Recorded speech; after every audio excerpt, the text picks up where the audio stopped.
तमसो मा ज्योतिर्गमय मृत्योर्मा अमृतम गमय। আজ আমাদের স্বামী বিবেকানন্দ স্বামীজি মহারাজের জন্মদিন। জন্মদিন তো আমাদের সকলের হয়, কিন্তু যারা আমাদের পূজ্য, যারা আমাদের গুরুজন, আমরা যখন তাদের জন্মদিনে তাদের কাছে যাই তখন আমরা তাদেরকে শ্রদ্ধা জ্ঞাপন করি, প্রণাম করি। তাই সবার আগে আমরা সকলে মিলে স্বামীজি মহারাজ এখানে তার দিব্য মূর্তিতে বিরাজ করছেন, তাকে আমরা প্রণাম জানাবো। অতি বহু প্রচলিত একটি প্রণাম মন্ত্র আছে স্বামীজি মহারাজের, তারই গুরু ভাই স্বামী রামকৃষ্ণানন্দজি লিখেছিলেন ওম নমঃ শ্রী যতিরাজায়। হয়তো অধিকাংশই ছাত্রছাত্রী বন্ধুদের এটি জানা থাকবে না, তাই ওই প্রণাম মন্ত্রটি আমি আংশিক ভাবে বলবো, দুইবার বলবো। প্রথমবার আমি বলবো এবং দ্বিতীয়বার এখানে উপস্থিত আমরা সকলে স্বামীজির দিকে তাকিয়ে জন্মদিনের উৎসবে প্রথমে তাকে প্রণাম জানাবো। স্বামীজি কি আছেন আমাদের মধ্যে, নাকি ছবি হয়ে গিয়েছেন, মূর্তি হয়ে গিয়েছেন? আমাদের মতন জীবন্ত নন, না আছেন? ভাব রূপে, প্রেরণা রূপে, আদর্শ রূপে, শক্তি রূপে তিনি আছেন। তাই স্বামীজির মূর্তির দিকে তাকিয়ে সবার আগে স্বামীজিকে প্রণাম। আমি দুইবার বলবো, প্রথমবার শুনে দ্বিতীয়বার উচ্চ ঈশ্বরে, বিশেষ করে যারা পেছনে বসে আছে তারা যদি ধীরে বলেন স্বামীজি শুনতে পারবেন না। ঠিক আছে? ওম নমঃ শ্রী যতিরাজায়, ওম নমঃ শ্রী যতিরাজায়, বিবেকানন্দ সূরয়ে, বিবেকানন্দ সূরये, सच्चित् सुख स्वरूपाय, सच्चित् सुख स्वरूपाय, स्वामिने तापहारिणे। বলছেন সেই জ্যোতিরাজ, জ্যোতি মানে সন্ন্যাসী, ত্যাগী, সেই ত্যাগীদের যিনি রাজা যতিরাজ, তাকে প্রণাম করি। নমঃ, তিনি শ্রীযুক্ত, তিনি মঙ্গলযুক্ত, এবং সূরয়ে, সূরি শব্দ থেকে যিনি প্রজ্ঞাবান, সচ্চিৎ সুখ স্বরূপায়, তিনি ঈশ্বরের সদৃশ। আমরা ঈশ্বরকে বলি সচ্চিদানন্দ, সচ্চিৎ আনন্দের জায়গায় সুখ বলা হয়েছে, এটি তার স্বরূপ। তাকে, সেই স্বামীজিকে, যিনি আমাদের তাপ হরণ করেন, আমাদের দুঃখ হরণ করেন, আমাদেরকে নতুন জীবনের সন্ধান দেন, সেই স্বামীজিকে আমাদের প্রণাম। স্বামীজির কথা কিছু বলার আগে প্রথা অনুযায়ী শ্রী শ্রী ঠাকুর, শ্রী শ্রী মা এবং শ্রী শ্রী স্বামীজি মহারাজকে আমার ভক্তিপূর্ণ সাষ্টাঙ্গ প্রণাম নিবেদন করি। প্রণাম নিবেদন করি মঞ্চে উপবিষ্ট পূজনীয় স্বামী শ্রুতি সারানন্দজি মহারাজকে, প্রণাম নিবেদন করি স্বামী একরূপানন্দজিকে, এবং স্নেহ প্রীতি শুভেচ্ছা নিবেদন করি ব্রহ্মচারী যোগীরাজ চৈতন্য মহারাজকে, শ্রদ্ধেয় অধ্যাপক শ্রী সোমনাথ দাসকে, এবং আজ এই সভায় উপস্থিত সকলকে আমার শ্রদ্ধা জ্ঞাপন করছি। স্বামীজির জন্মদিন আজকে। আমাদের আজকালকার যুবকদের ভাষা আমরা কি বলি? Let's have a party, birthday party, তাই তো? বন্ধুরা আসবে এবং বার্থডে পার্টি মানে আমরা কি করব? আনন্দ করব। আজও তাই, স্বামীজিকে নিয়ে আমরা সবাই মিলে স্বামীজির বার্থডে পার্টি করব। বার্থডে পার্টি করব মানে সত্যি খুব আনন্দ করব। আর এই আনন্দ এমন আনন্দ যে আনন্দ রোজ আমরা স্মরণ করব, এভরি মোমেন্ট। ওই বার্থডে পার্টিটার কথা মনে আসলেই ভেতরে যেন একটা আনন্দ, একটা শক্তি, একটা অদ্ভুত একটা প্রেরণা আমরা উদ্ভাস পাবই পাবো। এবং যে ওটা অনুভব না করবে তার মানে সে বার্থডে পার্টিতে ঠিক মতন করে ভাগ নেয়নি, পার্টিসিপেট করেনি। যেমনি আমি কাউকে দেখছি তো তারা এই সভায় বসে আছে কিন্তু সভাতে নেই, এদিকে তাকাচ্ছে, জানলার পর্দাটা দেওয়া আছে একটু সরানো থাকলে একটু বাইরেটা দেখা যেত, ওদিকে তাকাচ্ছে। ওরকম করে যারা এই সভায় আছে এই বার্থডে পার্টির আনন্দ সন্ধান তারা পাবে না। কিন্তু যারা সত্যি বলে না লেটস পার্টিসিপেট, হ্যাঁ, যারা সত্যি পার্টিসিপেট করবে স্বামীজির আজকে এই বার্থডে পার্টি যদি আমরা বলি, বার্থডে সেলিব্রেশন বলি, একেবারে আনন্দে টইটুম্বুরে যাও। আর কি থাকে বার্থডে সেলিব্রেশনে? ভোজ থাকে না, হ্যাঁ, ভোজও আমরা খাবো। ম্যাটেরিয়াল ফুড নয়, কিন্তু রিয়েল স্পিরিচুয়াল ফুড। যদি আমরা ঠিক মতন পুষ্টিকর কিছু খাদ্য খাই তাহলে সেই খাদ্য খেয়ে কি হয়, আমাদের স্ফূর্তি আসে, ঊর্জা আসে, শক্তি আসে, ভালো লাগে, তাই না? যা ভালো ছিল এটা, হ্যাঁ, ভেতর থেকে একটা আনন্দ, একটা স্ফূর্তি আজও ঠিক ওরকম ভাবে। কিন্তু আমরা যখন কারোর জন্মদিনের উৎসবে যাই তখন আরেকটা জিনিস আমরা করি, সেটা কি? গিফট দিই। ওইটা কিন্তু দিতে হবে, নাহলে স্বামীজি বলবেন ওই এসেছিল একটা আমার বার্থডে পার্টিতে কিছু না দিয়ে চলে গেল। হ্যাঁ, তাই সে আমাদের এই বার্থডে পার্টির শেষে, জন্মোৎসবের শেষে স্বামীজিকে উপহার দিতে হবে, দিতেই হবে। ওটা বার্থডে পার্টির, যারা যারা দেবে না তারা এখন হাত তুলতে পারে, মহারাজ আমি কিছু দেবো না স্বামীজি, আমরা সবাই দেব। এখন আমরা এখানে স্বামীজির কথা বলার জন্যই তো আমরা এখানে উপস্থিত হয়েছি। তোমরা সবাই যুবক যুবতী, বন্ধু, ছাত্র ছাত্রী, স্বামীজির কথা কঠিন করে বলবো না সহজ করে বলবো? একটা খেলা খেলি যদি, হ্যাঁ, বলে চলুন তাহলে মাঠে যাই, এইখানে বসে, এবং এই খেলার মধ্যে আমরা স্বামীজিকে খুঁজবো আমাদের নিজেদের মতন করে, কাউকে বলে দিতে হবে না, একেবারে প্রত্যেকেই নিজেদের মতন করে আমাদের স্বামীজিকে আমরা খুঁজব।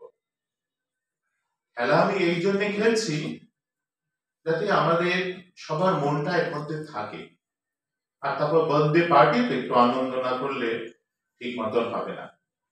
খেলাটা হলো, আমার কাছে সময়ও বেশি নেই, সংক্ষেপে খেলাটা হলো, আমি এটা কি দেখাচ্ছি, একটা আঙ্গুল, হ্যাঁ, দেখা যাচ্ছে? এখন দেখা যাচ্ছে? এখন এখন খেলাটা হলো আমি আঙ্গুলটা হঠাৎ করে তোমাদের সামনে আনবো, হ্যাঁ, এবং যেই মাত্র আমি আনবো সেই মাত্র একটা আঙ্গুল দেখে একবার তালি বাজাতে হবে, সহজ, একসাথে, একেবারে সহজ। কত বছর ধরে কত জায়গায়, স্কুল, কলেজ, ইউনিভার্সিটিতে কত সহস্র সহস্র ছাত্র বন্ধুদের সাথে আমি খেলাটা খেলেছি। আজ পর্যন্ত আমি কোথাও এমন কোন যুবক বৃন্দ পাইনি যারা একটা আঙ্গুল দেখে একটা তালি বাজাতে পেরেছে একসাথে। তোমরাও পারবে, পারবে কি পারবে না? কি করে জানলে পারবো? হ্যাঁ, কি করে জানলে পারবো? এক্স্যাক্টলি। প্রথম হলো স্বামীজি আমাদের জীবনের জন্য যা বলছেন যে একটা লক্ষ্য সামনে রাখতেই হবে।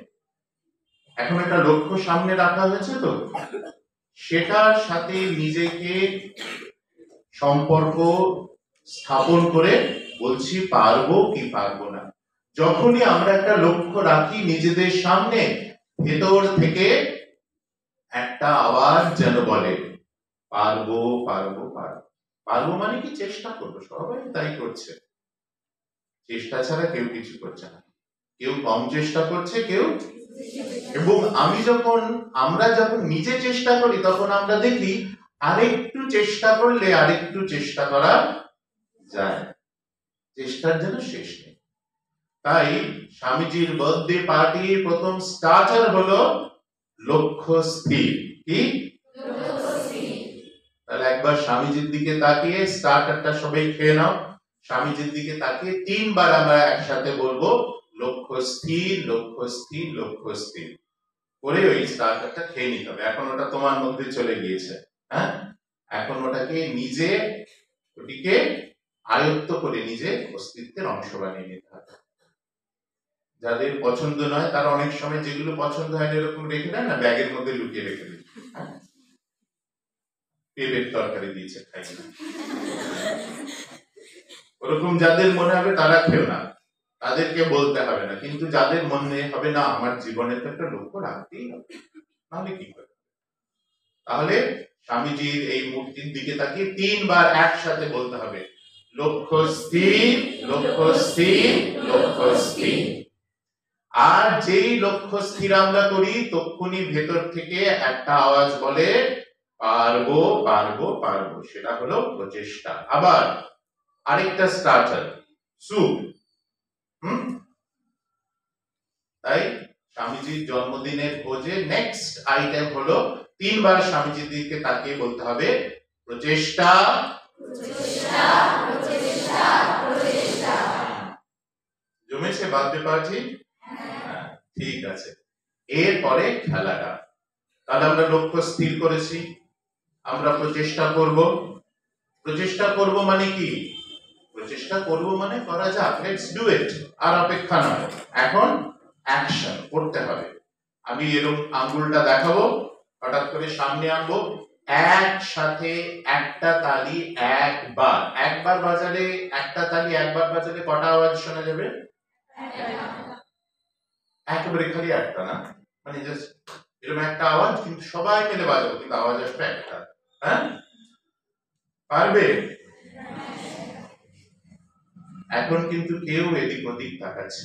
যদি আমরা জীবনে লক্ষ্য স্থির করি, প্রচেষ্টা করি, আমাদের সো কল্ড ডিস্ট্রাকশনস আমাদের মধ্যেই আসে।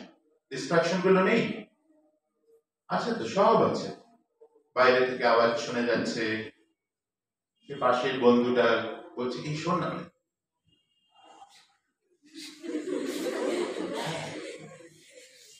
আর পেছন দিকে কি একজন কি একটা বললো, সে বলছে বলুন, আমরা একেবারে চুপ করে মহারাজের দিকে তাকিয়ে আছি। হঠাৎ যদি আঙ্গুল দেখিয়ে দেন, জীবনের লক্ষ্য কখন হঠাৎ করে আমার সামনে আসবে আমরা তো জানি না। কিন্তু তার জন্য যদি তৈরি না থাকি তাহলে প্রচেষ্টা করব কি করে? হ্যাঁ, সেই জন্য যে লক্ষ্য স্থির রাখে, যে প্রচেষ্টা করে, তার মধ্যে আরেকটা গুণ আসে, সেটা হলো একাগ্রতা। তার মনটা আপনা থেকে একাগ্র। ডিস্ট্রাকশনস থাকবে, নানান কিছু থাকবে, তার একাগ্রতা একটু এদিক থেকে ওদিক, আপনা থেকে, কাউকে উপদেশ দিতে হবে না, কাউকে বলে দিতে হবে না। তাই খেলার আগে একটু ওয়ার্ম আপ করে দিতে হবে না? তাই প্রথমে ছিল লক্ষ্য স্থির, তারপরে ছিল প্রচেষ্টা, তারপরে হলো একাগ্রতা। তাহলে স্বামীজির দিকে তাকিয়ে থার্ড আইটেমটা আমরা কি খাবো কি নেব না?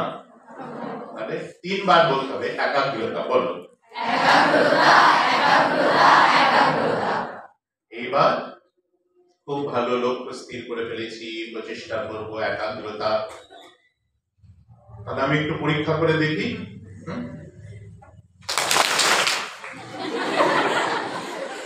এই তো ঠিক মতন করে লক্ষ্যটাকে বুঝতে হবে, এবং যার জীবনের লক্ষ্য সম্বন্ধে সে সত্যি সেটাকে পেতে চায়, সেটা তার কাছে আর খেলা থাকে না। আমি অনেক জায়গায় দেখেছি যে সে কেউ রয়েছে না, আমি আঙ্গুল দেখাবো বলে 2 হাত এরকম করে তুলে এক দৃষ্টিতে তাকিয়েছে, হাসছে না। সত্যি হাসির কথা নয়, তার কাছে ওই মুহূর্তে ওইটাই লক্ষ্য। হতে পারে খেলা, কিন্তু জীবনের মূল মন্ত্র হোক, খেলা হোক, পড়া হোক, যা কিছু হোক, যে সম্পূর্ণ মন দিয়ে সব কিছু করে সেই জীবনে এগিয়ে যেতে পারে। স্বামীজি বলছেন বড় কাজ তো সবাই বড় করে করতে পারে, ছোট কাজটা, সামান্যতম কাজটা যে একেবারে পূজার মতন করে করে, তাই তো স্বামীজি শিখিয়েছেন ওয়ার্ক ইজ ওয়ার্শিপ। সামান্যতম কাজটা যে পারফেক্ট করে করে তার জীবন পারফেক্ট। এবং সত্যি এই খেলাটাকে যদি আমি আমার জীবনের এই মুহূর্তেরই যেন লক্ষ্য বলে মনে করি, ওই হাসিটি তো পাবে না, পাবে সে ভেতরের মধ্যে থেকে একটা শক্তি যেন অপেক্ষা করছে নিজেকে প্রকাশ করার জন্য। তখন ওই ছেলে মানুষই সুলভ হাসিটা আসবে না। আসবে কি আসবে না? আসবে না, না? সেইটাই আমাদের লক্ষ্যটাকে খালি কথার কথা নয়, জীবনে একেবারে নিতে হবে। মহারাজ আপনি খেলাটা খেলবেন না, আমরা বুঝতে পেরেছি। হ্যাঁ, না খেলাটা আমি খেলবো, এখনই খেলবো, কিন্তু খেলাটা কঠিন, তাই একটু তৈরি করে নিতে হচ্ছে। একটা আঙ্গুল একবার দেখাবো আর একসাথে একটা তালি বাজাতে হবে। আমার এখনো মন বলছে তোমরা পারবে না, কিন্তু আমি একবার দেখি। রেডি? এবার সত্যি দেখাবো।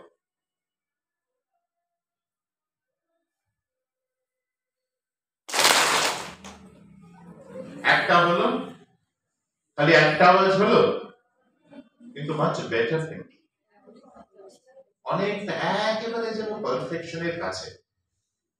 আমি অনেক জায়গায় গিয়েছি, সে একটা আঙ্গুল থেকে একটা তালি বাজাচ্ছে, মানে কি অদ্ভুত, কতবার তালি বাজাচ্ছে।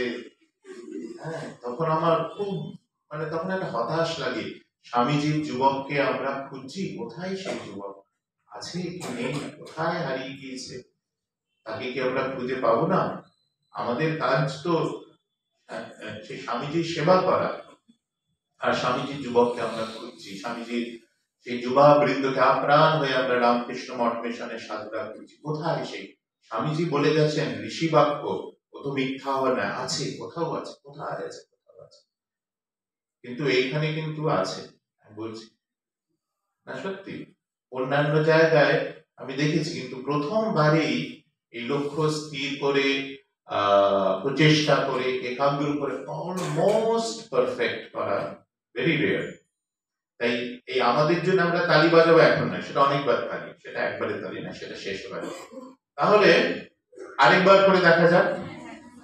হয়তো লাকে হয়ে গেছে না, আমরা তো কিছু পারি না, আমাদের অন্য শক্তির সাহায্য লাগে, কৃপা লাগে, আশীর্বাদ লাগে। আমরা ব্রত করব, উদযাপন করব, পূজা করব, এবং পূজাতে নানান দেব দেবীকে নানান উপঢৌকন দেব যে আমার এই মনের এই ইচ্ছাটি আপনি পূর্ণ করুন। এবং এটাকেই আমরা আজকালকার ধর্মের, এটি আমাদের ব্যবহার, এরকমই আমরা করি। স্বামীজি বলছেন দোকানদারির ধর্ম।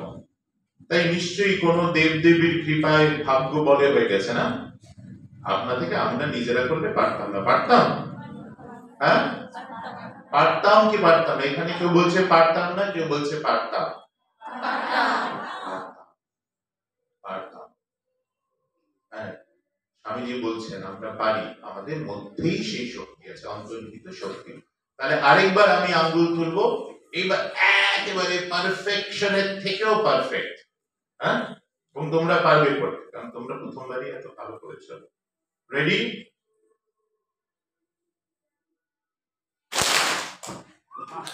হ্যাঁ, আচ্ছা 3 বার করে দেখা যাক পারি কি পারি না।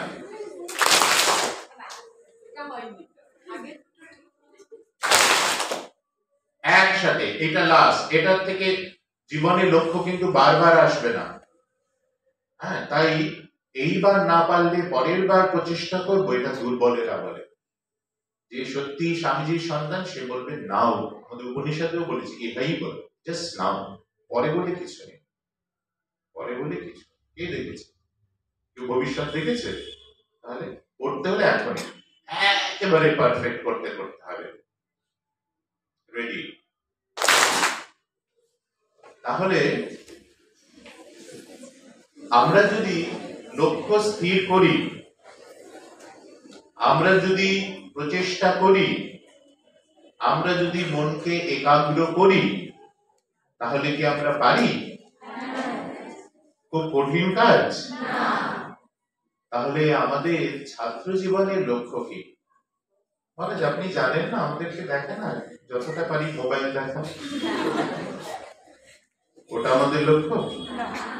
হ্যাঁ, তাহলে আপনি দেখেন না আমরা কিরকম অকারণে সময় নষ্ট করি, নিজেদের মধ্যে গল্প করি। হ্যাঁ, আমাদের পড়ানো ওটা তো আমাদের শিক্ষক শিক্ষিকা, আমাদের অভিভাবক অভিভাবকদের কাজ। আমাদের লক্ষ্য পড়াশোনা নয়, তাই না? হ্যাঁ কি না? হ্যাঁ, আমাদের লক্ষ্য পড়াশোনা। হ্যাঁ, ছাত্রা নাম অধ্যয়ন করা। এবং যখন আমি এইদিকে আসছিলাম তখন সে নতুন জায়গায় দেখছি, চারিদিকটা দেখছি কিছুটা গ্রামাঞ্চলের মতন, কিছুটা উন্নতিও হয়েছে। আমার সাথে যিনি চালিয়ে আসছিলেন তাকে জিজ্ঞেস, তিনি বললেন যে হলদিয়ার ওদিকে আছে ইত্যাদি, নানান কল কারখানা ইত্যাদি রয়েছে। আমার মনে হয় এখানে আমরা যারা বসে আছি, যুবক যুবতী ছাত্র ছাত্রীবৃন্দ, আমাদের কাছে একটি অস্ত্র আছে জীবনে এগিয়ে যাওয়ার, এবং সেটি হলো কি? সেটা শিক্ষা। একেবারে প্র্যাকটিক্যাল, আর কিছু সত্যিই নেই। আর education is the only strength that you all have, we all have to go ahead in life. আর এডুকেশন এমন একটা শক্তি যাতে অন্য কোনো শক্তির প্রয়োজন হয় না, এরকম অনেক জীবন রয়েছে। এবং সেই এডুকেশনকে যদি আমরা হেলাফেলা করি তাহলে কিন্তু জীবনের লক্ষ্যে আমরা পৌঁছতে পারবো না। ছাত্র ছাত্রীদের জিজ্ঞেস করলে তুই বড় হয়ে কি হতে চাস? আমি আমি আমি ডাক্তার হব। পাশের জন শুনে গেল, সে বলে আমি ইঞ্জিনিয়ার হব। বলছে আচ্ছা, ডাক্তার বলেছে, ইঞ্জিনিয়ার বলেছে, আচ্ছা বলছে আমি তাহলে টিচার হব। ওরা একটা বলছে, ছেলে মানুষই।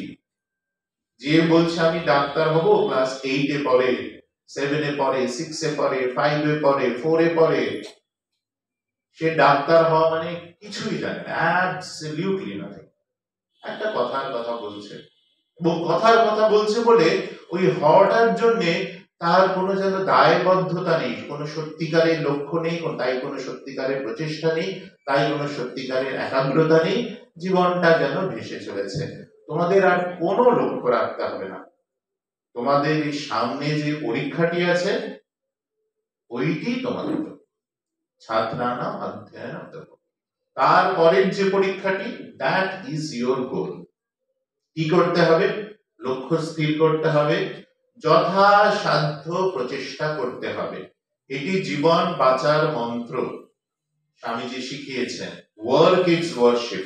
যা করবে সম্পূর্ণ মন দিয়ে করবে, তো পুরো মন দিয়ে খেলবে, তো পুরো মন দিয়ে মোবাইল দেখবে, তো পুরো মন দিয়ে।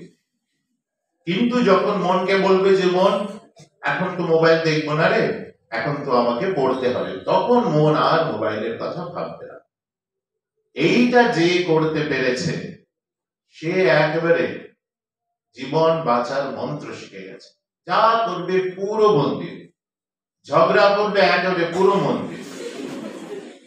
অন্যরা বলবে ওরে ওর সাথে ঝগড়া করতে যাস না, হ্যাঁ ও এমন ঝগড়া করে না পুরো জগৎ ভুলে যাবে, তুই ওর সাথে পারবি না। যা করে মারামারি করবে একেবারে with full focus, with full concentration। এইটা যে শিখে নিয়েছে সেই জীবন বাঁচার মন্ত্র শিখে নিয়েছে। তার জীবনের প্রত্যেকটি মুহূর্তই তার কাছে যেন লক্ষ্যের একটি ঝলক। তাই তো? আসলে এত সব কথা যে বললাম কোথা থেকে পেলাম?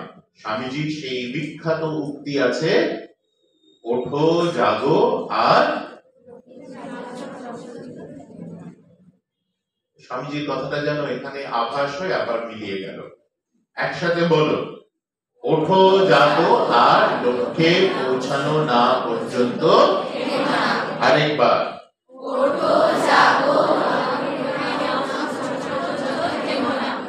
একসাথে সুন্দর করে, ওঠো জাগো আর লক্ষ্যে না পৌঁছানো পর্যন্ত। ওটাই একটা খেলার মধ্যে মধ্যে দিয়ে সহজ করে বলবার চেষ্টা করলাম। জীবনে লক্ষ্য ঠিক রাখতে হবে, সেই লক্ষ্য আমি যেটাকে বুঝতে পারছি, দেখতে পাচ্ছি, তার জন্য কি করতে হবে? প্রচেষ্টা করতেই হবে। ব্যর্থ হব, সবাই ব্যর্থ হয়, ব্যর্থ হলে কি আবার প্রচেষ্টা, চেষ্টা নয় প্রচেষ্টা, প্রকৃষ্ট রূপে চেষ্টা, খালি চেষ্টা নয়, খুব ভালো করে চেষ্টা। কেমন করে করতে হবে? যা চেষ্টা করব পুরো মন দিয়ে করব। Whatever I do it my best. এবং যদি আমরা সেটা করি তাহলে জীবনে সফলতা আসবেই, সফলতা আসবেই, সফলতা আসবে। তারপরে যখন স্বামীজির জীবন পড়বে, স্বামীজির বাণী পড়বে, বিশেষ করে কাছের এই আশ্রমের যখন স্টাডি সার্কেলে আসবে, এখানে নানান আলোচনা হবে, কথাগুলো তখন খালি উপদেশের মতন লাগবে না, কথাগুলি খালি বইয়ের কথার মতন লাগবে না। স্বামীজির প্রত্যেকটা শব্দ, প্রত্যেকটা কথা, প্রত্যেকটা বাণী একেবারে যেন জীবন বান হয়ে এসে বুকের মধ্যে বিঁধবে। এটাই তো আমি করতে চাই। আমাদের কাছে এমনি করে আসে, আমরা যারা স্বামীজির চরণে আমাদের জীবন নিবেদন করেছি, সাধু, সন্ন্যাসী, ব্রহ্মচারী, অনেক দিনের ভক্তরা যারা ঠাকুরমা স্বামীজির কাছে আসছেন, স্বামীজিকে পড়ছেন, তার কথা চিন্তা করছেন, স্বামীজির এক একটা কথা যেন এক একটা অগ্নি স্ফুলিঙ্গের মতন, আরে এটাই তো করার ছিল, বুঝতে পারছিলাম, এই তো স্বামীজি বলে দিয়েছে।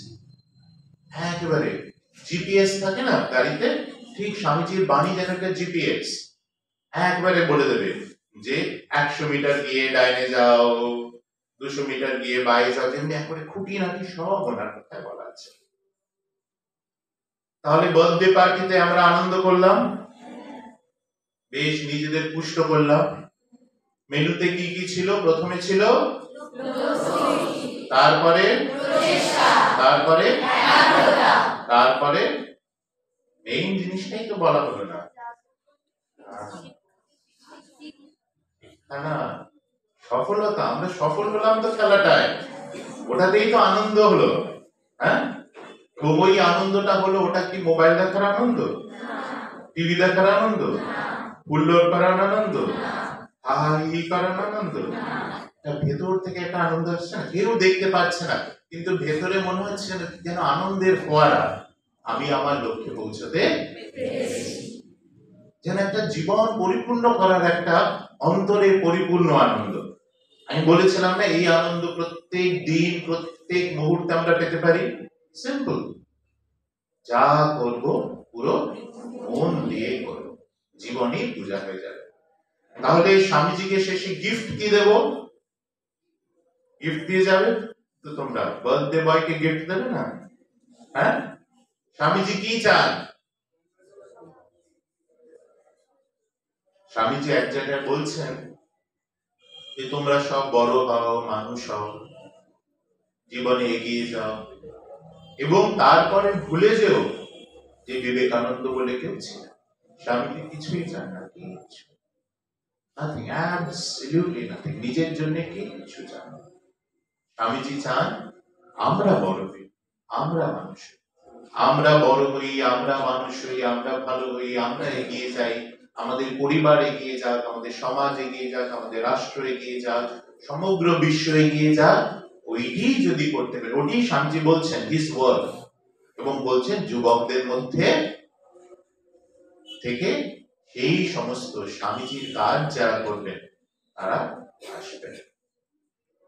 এবং তোমাদের এই খেলার প্রথমেই তোমাদের মধ্যে লক্ষ্য, স্থির, প্রচেষ্টা, একাগ্রতার যে ঝলক আমি দেখেছি, তোমরা যদি চেষ্টা করো জীবনে নানান এই ডিস্ট্রাকশনস এন্ড ডিপ্রেশনস এর মধ্যে যদি স্বামীজি থেকে দূরে না চলে যাও, স্বামীজির বই পড়ো, স্বামীজিকে নিয়ে ভাবো, সাধারণ একটি সুযোগ, স্টাডি সার্কেলে আসো এবং নিজের প্রত্যেকটি কাজ সম্পূর্ণ একাগ্রতা নিয়ে করো, তাহলে আমি স্বামীজির সামনে দাঁড়িয়ে স্বামীজির এক সন্তান রূপে স্বামীজির হয়ে তোমাদের সবাইকে কথা দিচ্ছি যে তোমরা তোমাদের জীবনের লক্ষ্যে পৌঁছবে, পৌঁছবে, পৌঁছবে। যাওয়ার আগে স্বামীজির জন্মদিনের পার্টি থেকে এখন বিদায় নেব আমরা। হ্যাঁ, আমি শেষ বক্তা। হ্যাঁ, বিদায় নেওয়ার আগে আরেকবার প্রণাম করে যাই, আর স্বামীজিকে বলি যে স্বামীজি আপনি তো কলকাতায় 12ই জানুয়ারি 1863-তে জন্মগ্রহণ করেছিলেন। আজ 12ই জানুয়ারি 2025-এ স্বামীজি আপনি আমার মধ্যে জন্ম নিন। স্বামীজি বলছেন একজন বিবেকানন্দ এসেছেন, আরো কত বিবেকানন্দ আসবে। সেই বিবেকানন্দ কারা? আমরা। যেমনি সূর্যের প্রতিবিম্ব হয় না, আমরা সেই প্রতিবিম্ব। উনি ধ্বনি, আমরা প্রতিধ্বনি। উনি মূর্তি, আমরা হলাম সেই প্রতিবিম্ব। তাই শেষে আমরা স্বামীজিকে এই প্রার্থনা জানাই যে স্বামীজি, আমি আপনাকে আজ আপনার জন্মদিনে এই উপহার দিলাম যে স্বামীজি, আমি ধীরে ধীরে আপনার মতন। স্বামীজি আমাদের মধ্যে চিরকাল তিনি ভাব রূপে, আদর্শ রূপে, প্রেরণা রূপে জীবন্ত। এমন হলেই জন্মদিন সার্থক হবে। তো তাহলে শেষে আবার প্রণাম করি, ওই মন্ত্রটা বলি। আমি একটু করে বলবো, স্বামীজির দিকে তাকিয়ে খুব আপন ভেবে, স্বামীজিকে খুব আপন ভেবে স্বামীজিকে এই প্রণাম আমরা জানাই। ওম নমঃ শ্রী यतिराजाय विवेकानंद सूरये सच्चित सुख स्वरूपाय स्वामिने तापहारिणे स्वामी विवेकानंदे জয় বলতে হবে উৎসাহ নিয়ে, চোখ খুলে স্বামীজির দিকে তাকিয়ে। প্রথম জয় পুরো আমাদের তমলুক মঠ একেবারে ভরপুরে উঠবে। পরের জয় পৌঁছাতে হবে বেলুড় মঠে স্বামীজির ঘরে, আর তার পরের জয়টা পুরো বিশ্বে একেবারে ওই রকম শক্তি নিয়ে। হ্যাঁ, বলতে পারবে তো? আমি বলবো স্বামী বিবেকানন্দের এই প্রথম জয়টা পুরো তমলুক, তারপরে পুরো ভারতবর্ষ, তারপরে পুরো বিশ্বে একেবারে পরিণত। স্বামী বিবেকানন্দে, স্বামী বিবেকানন্দে, স্বামী বিবেকানন্দে। আমি যে সকলকে আশীর্বাদ করুন এই প্রার্থনা।